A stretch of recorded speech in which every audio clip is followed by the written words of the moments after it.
Shout out to our sponsor, Diff Eyewear. You can have serious style without a serious price tag. Diff Eyewear offers handmade sunglasses constructed from high-end materials. For those days when your present is so bright you've got to wear shades. And you can get 15% off your first purchase when you go to diffeyewear.com/no. Welcome to the Now. I'm Ashley Jenkins. I'm John Reisinger. All you Call of Duty Infinite Warfare haters got kind of a bad break last week when the game came out to actually pretty decent reviews from critics, but look, there is still hope. Good. You know, if Schadenfreude is your thing. Totally my thing. Reports are coming in about Infinite Warfare's early sales. And there's good news and bad news. The good news for everyone hoping the game is going to fail, which this is really getting confusing, is that its debut is already looking disappointing for Activision and Infinity Ward. Well, by Call of Duty standards. The bad news for all you binary thinkers who believe everything has to be either awesome or terrible is that the world is kind of a complicated place with very little black and white, with the exception of the one video game, which was awesome.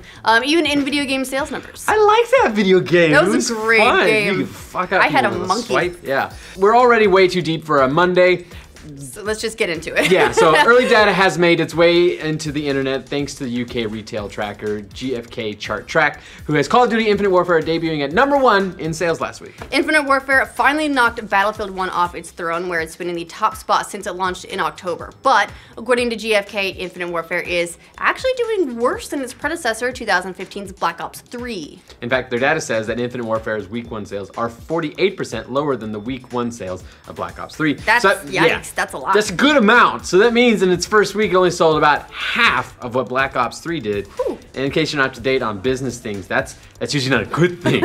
And now there are a few caveats to this information. For one, GfK is only tracking physical sales at retail. So a dip in sales could also be attributed to more people going digital, which is happening in small percentages every year. Why is anybody buying physical copies? Well, I mean, Eddie can tell you that right there. I don't want to talk to Eddie. He's trade him stupid. back in, or because some people have bad internet and they can't download 120 gigs if you get the Legacy Why would people have edition. bad internet? Because not everyone is you, John. There are places where 120 gigs is a significant download. I okay? refuse to believe that. There's also the fact that Black Ops 3 came out on last generation systems while Infinite Warfare didn't. Plus, Black Ops 3 came out on a Tuesday while Infinite Warfare debuted on a Friday, which could have also affected sales. That being said, GfK also noted that even excluding the numbers from last generation systems like PS3 and Xbox 360, sales for Infinite Warfare are still down nearly 44%. And while more people are moving to digital each year— As they should. God damn it! Stop pushing your agendas! Nearly 50% more seems like a little bit of a stretch. It's not moving that fast to digital. As for the difference in one debuting on a Tuesday and one on a Friday, that generally doesn't make as huge of an impact since most week 1 sales come through pre-orders. Video game sales don't work like the box office where movies gain steam over the course of several days. And no, those numbers don't include digital or PC sales, so there's a big chunk missing, but Steam data isn't looking too good in that department either. According to Steam Chart, Infinite Warfare only had around 15,000 concurrent players at its peak over the weekend. Yeah, so this means people are sick of Call of Duty and all your trailer dislikes and YouTube comments made a difference in Activision's bottom line? Well, not exactly, because despite all that, Call of Duty Infinite Warfare was still the biggest shooter launch of the year in the UK. But down 50%, so you did do some impact. Cool. So it means I had a better week 1 overall than Doom, Battlefield 1, even Overwatch, which is pretty astounding because it shows that Call of Duty can still do half as many sales and still beat out the biggest AAA titles of the year. It's still that kind of franchise. It's so impressive. And Activision is actually getting pretty salty about that fact. After VG247 reported about GfK's tracks numbers, Activision went out of its way to send them a statement pointing out that Call of Duty Infinite Warfare is the #1 shooter action game week 1 launch of 2016 in the UK. Wow, that's a lot of caveats on that good news. So don't talk shit about Activision, I guess, or they will send you statements. I mean, look, the wording here, pretty important because they're saying it's only the biggest launch in the UK and they're only talking about the first week and also only this year. So they had to put a lot of details in that.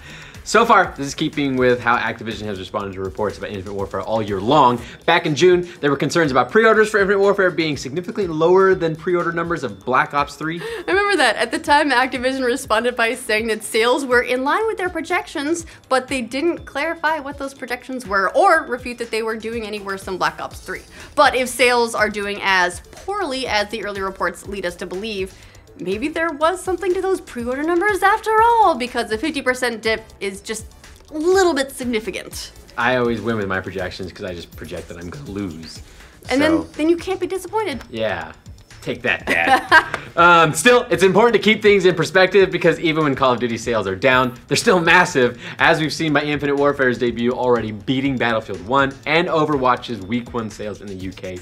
Overwatch, another Activision property, has more than 20 million total players now and sold more than 10 million in its first month. Again, Infinite Warfare probably won't have the same kind of sustained growth as Overwatch, but it's still interesting to note. If you're in the UK. Meanwhile, we don't know Battlefield's current numbers, but we do know that it had more than 800,000 concurrent players in its first weekend. And it's also expected to sell around 16 million units in total. So 800,000 was a 14,000, ooh. Yeah.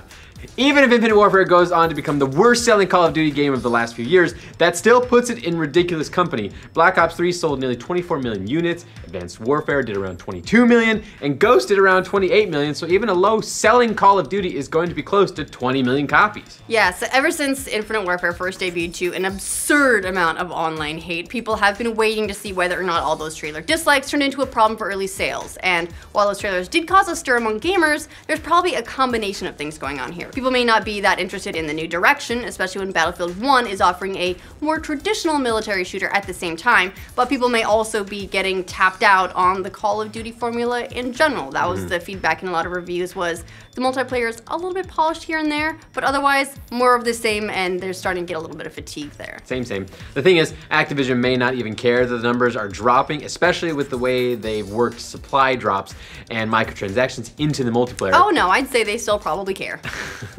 We might be looking at a situation where Activision stands to make more money from less players because people are throwing their credit cards at them for marginally better guns, But wouldn't they also be happier if twice as many people threw money at them for money? No, they projected this. This is all in their projections, okay? They projected that people weren't gonna buy their game. Whose projections? We've seen the effect of microtransaction models on other franchises, and they do tend to work out. So Activision may have rewritten the playbook already, especially with games like Overwatch. They don't really care. I bought a lot of the Halloween boxes. Yeah, as long as they get their money either way. I did it. We'll just have to watch the player numbers and see if Activision pulls an about face with the franchise next year, or if they keep on the same yearly format they've been milking for the last decade. It hasn't failed them yet, but maybe Infinite Warfare could be the turning point. Well, what do you guys think of Infinite Warfare's early, disappointing, and yet still really high sales? Let us know in the comments. For future updates on Infinite Warfare and its many haters. Of which there are so many things. Like this video and subscribe to the Know. Do both those. Now. Right now. Thanks to Diff Eyewear for sponsoring this update. Be good, buy smart, be Diff. Diff offers handmade sunglasses from high-end materials without the high-end price tag. Instead, sunglasses start at $50, and for every pair sold to keep you looking good, they donate a pair of reading glasses for those in need. So you can look good and feel good. Plus, you can get 15% off your first pair of sunglasses by going to diffeyewear.com/know. Look this good. Hey.